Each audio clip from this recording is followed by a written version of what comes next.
Hey, plumber boy, mustache man. Your greatest nightmare has arrived! Could you imagine him actually arriving in Smash Bros? Crash Bandicoot, you know, Crash for Smash. That would be a dream come true, not only to myself, but so many people around the globe. Would be phenomenal. We all know his historic rivalry with Mario, right? Maybe didn't go so well for him, but we've moved past that. So we are back doing yet another Super Smash Brothers. I don't even know what I'm calling this, but it's DLC speculation. All right, cool. We love to speculate about characters in Smash Bros, whether it's the base roster or DLC.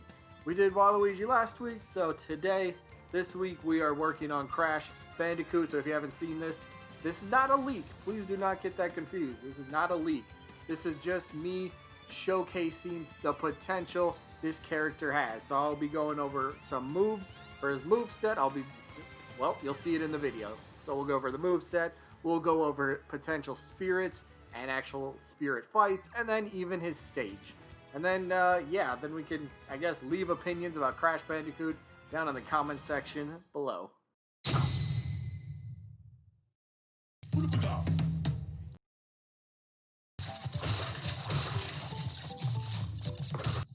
Alright, Crash's neutral special. This one is probably the most obvious and easiest move. Look, what is Crash known for when he attacks? What does most people think of? Him spinning around. It's just obvious. It's very simple. I mean, we do have that in the game already. Incineroar has that with his one of his attacks. So, like, they already have the animation. So, if they wanted to, they could kind of use Incineroar as, like, little base model. Take the whatever they need from that and put it into Crash. It's simple. It's like a Crash staple in terms of attacks. Just a quick little 360 spin.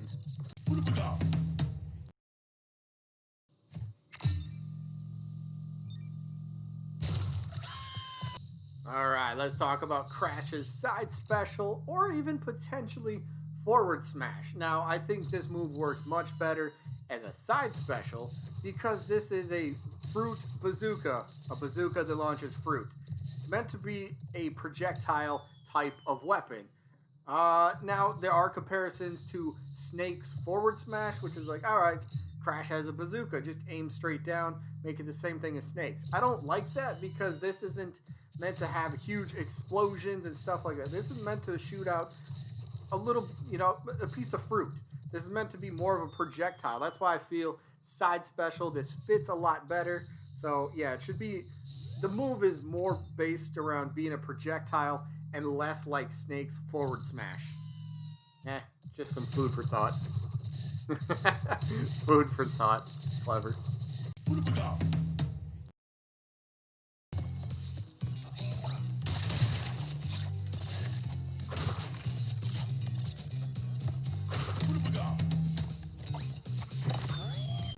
Alright, moving on to Crash's potential down air, or even maybe what might work better is a down smash, and that's his belly flop, like you just seen there on screen. It's very simple.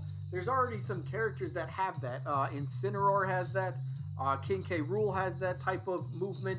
I mean, this is one of Crash's sort of, we'll call, abilities in the game. It's a belly flop. It's meant to go through things, and it's meant to, well, go downwards. So it could work as a down air in a way, but I think maybe a down smash. This fits that mold much more better. Much more better. Good wordage. English is hard language, but no, a down smash, simple little belly flop. I mean, it's already in the game, so it's not like they have to recreate, or not even recreate, but it's not like they have to create a brand new, movement and animation. It's already in the game. Simple.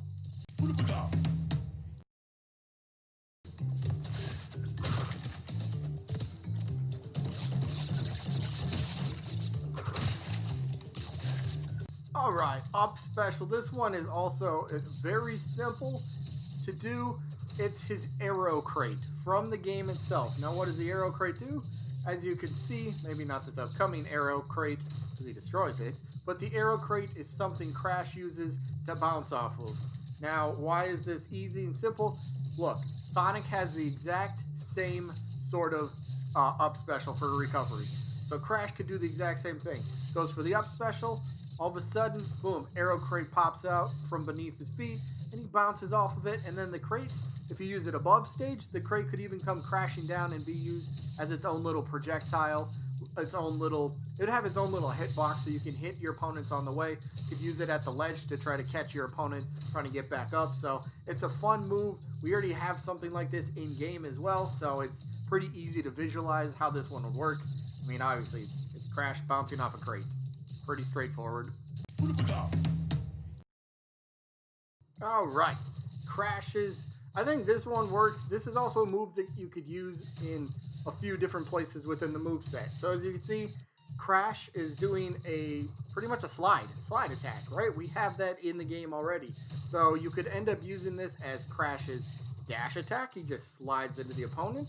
Or think of Mega Man. You know how Mega Man's got his down tilt and it's just a quick little slide into the opponent? You want to do it for a down tilt as well? That works as well.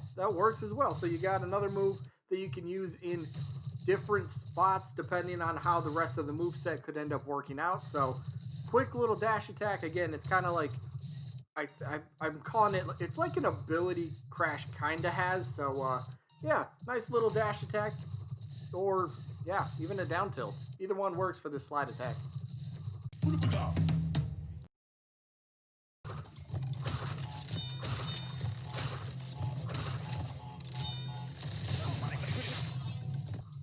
Alright, how about this for a down special? I think this one works pretty well.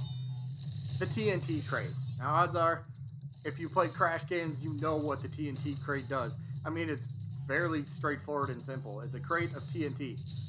So how they work, once the crate in the Crash Bandicoot games gets damaged in any way, whether it's Crash attacking it, whether it's another crate falling on top of it, whatever it might be, you'll see the little countdown, 3, 2, 1, and then it explodes. So in in Smash Bros, I should say, maybe Crash would be able to kind of bring out, or I don't want to say summon, but you know, pretty much, yeah, I guess we'll say summon. He'll be able to bring out one of these TNT crates and just kind of leave it there. Now it could end up staying out there until somebody actually hits it. Maybe it just has its own life timer, whatever it might be. But yeah, so the main purpose is once it gets attacked, it's going to explode. Simple. So you could use it as a fun little ledge protecting tool, right? Maybe Crash could even be able, or anybody would be able to pick up the crate. Or maybe not pick up, but how about you're able to move it by kind of walking into it or something like that. So you do a quick little jab attack to activate it, and then you kind of walk into it and push it off the ledge as your opponent's trying to recover. It could be a fun little mechanic. Not really mechanic, but fun little thing for Crash Bandicoot. You know, just a good old iconic TNT crate. Alright, let's take a look at the potential spirits that Crash Bandicoot could bring himself into Smash Ultimate. So, again, these are all mock-ups, and I'll show a few potential fights on how they could work. So, I think Aku Aku would make a tremendous Legend Spirit. I will show a brief clip of how I think that fight could work. Again, I came up with all these Spirit fights in about, all these ones took me about 15 minutes to come up with. They're pretty simple, you know, none of this is in Smash Bros, so they're all brand new. Yes, I only have 7, but, you know, I didn't want to sit here and come up with an entire, even though I almost had an entire Spirit board, but the idea is the spirits are very simple. So again, you see Aku Aku, Fake Crash, you could have fun with that one. You got Dr. Neo Cortex, got Coco, TNT Crate, that could be a fun little battle. You got actual Crash Bandicoot, it could be like his primary spirit. You got Dr. Engine. I mean, there's a lot of really fun stuff here, and yeah, why don't we get into a couple of the spirit fights on how they might potentially work. All right, let's talk about how maybe the Aku Aku fight could potentially work out as well. So what does Aku Aku do for Crash? Well, Aku pretty much protects Crash and kind of makes him invincible, so to speak. So what about for the potential fight? What if whoever you're fighting happens to maybe start with, you know, they're invincible for whatever, you know, for the first 10 seconds of a fight. And maybe it could even be periodically through the entire fight. So maybe every 5 seconds, every 10 seconds through the fight, you know, the opponent that you're facing ends up getting, okay, hold on. Nope, don't want to die because that would ruin what I'm doing. But basically, the point is throughout the fight, maybe every 10 seconds. So you start the fight, you're invincible, right? Maybe every 10 seconds after that, in intervals, the fighter becomes invincible. Because again, I would envision the Aku Aku spirit fight to be the legend spirit fight. And as we all know, okay, you're not supposed to get that. But as we all know, the legend spirit fight is obviously supposed to be the toughest. So what's tougher than fighting an opponent that's invincible for quite a period of time? I don't know. I think it's a pretty fitting spirit fight in my opinion. What do you think? Crash or Banjo? Wherever you are? Yeah, agreed. Alright, let's talk about the fake Crash potential spirit fight. Like, this one is very simple, right? Fake Crash. I think the opponent should be, well, this orange flavored sort of Incineroar. And what would they do? Very simple. What is Crash known for again from the moveset? Spinning around. So this fake Crash, this Incineroar, would just simply, well, yeah, that's all they would do. Just favor neutral, not that, okay, wrong button. I don't know how I hit over, but it would just favor neutral special, and that's all you would, pretty much see. So fake Crash, Incineroar's pretty much a Crash clone, right? Because they both spin. Yeah, makes a lot of sense. But, oh no, they're dragging. Goodbye. Alright, one more potential spirit fight. What about Dr. Engine? So what is Dr. Engine? What does he have to do in Crash? Well, he's got a giant mech robot type of thing, so we got a very simple one here. What if you just end up fighting a giant Rob, right? You just fight a giant robot. It's simple, it's straight to the point, and it works exactly how it does in the Crash Bandicoot game. So it's like, hey, Dr. Engine, he's already got a perfectly made spirit battle ready to go. Just fight yourself a giant Rob. Why not? And if you really wanted to, you could even make it a 2-on-1. You could have a Dr. Mario thrown in there as well. So you got to defeat 2 characters if you really want to. But the main idea, you'd be fighting the giant Rob.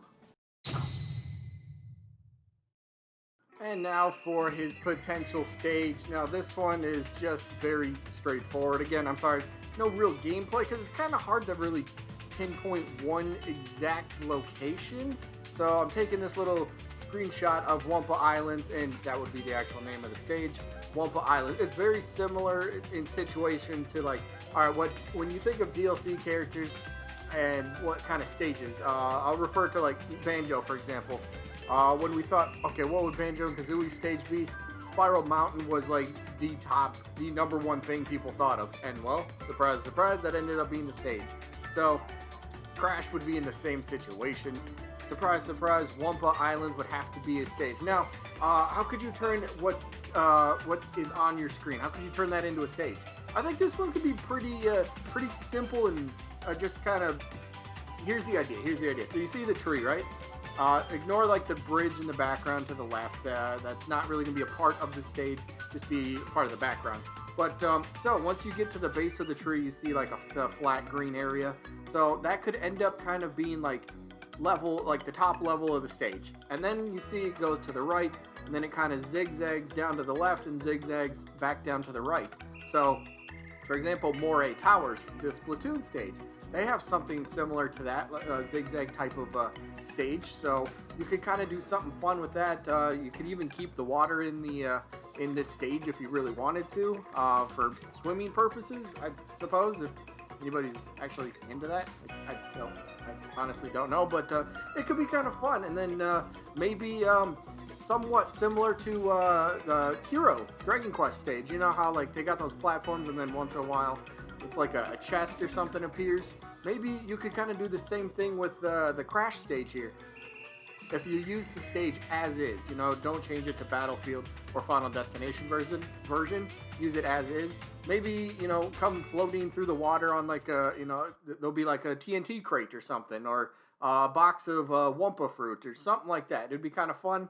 It'd crash into like the very bottom of the bottom platform of the stage, and the Wumpa fruit would kind of pour out, and you could eat it basically like fruit. It'd be a little bit of healing. We already have that type of stuff in game. So it's kind of a real basic stage, but it's still got the Crash twist to it as well. So it could be kind of a fun little idea here. And that is going to wrap it up for the, do we call it speculation, or at least what Crash could potentially bring with him if he were to be in Smash Bros. So that is definitely wrapping it up for this video. Hope you guys enjoyed.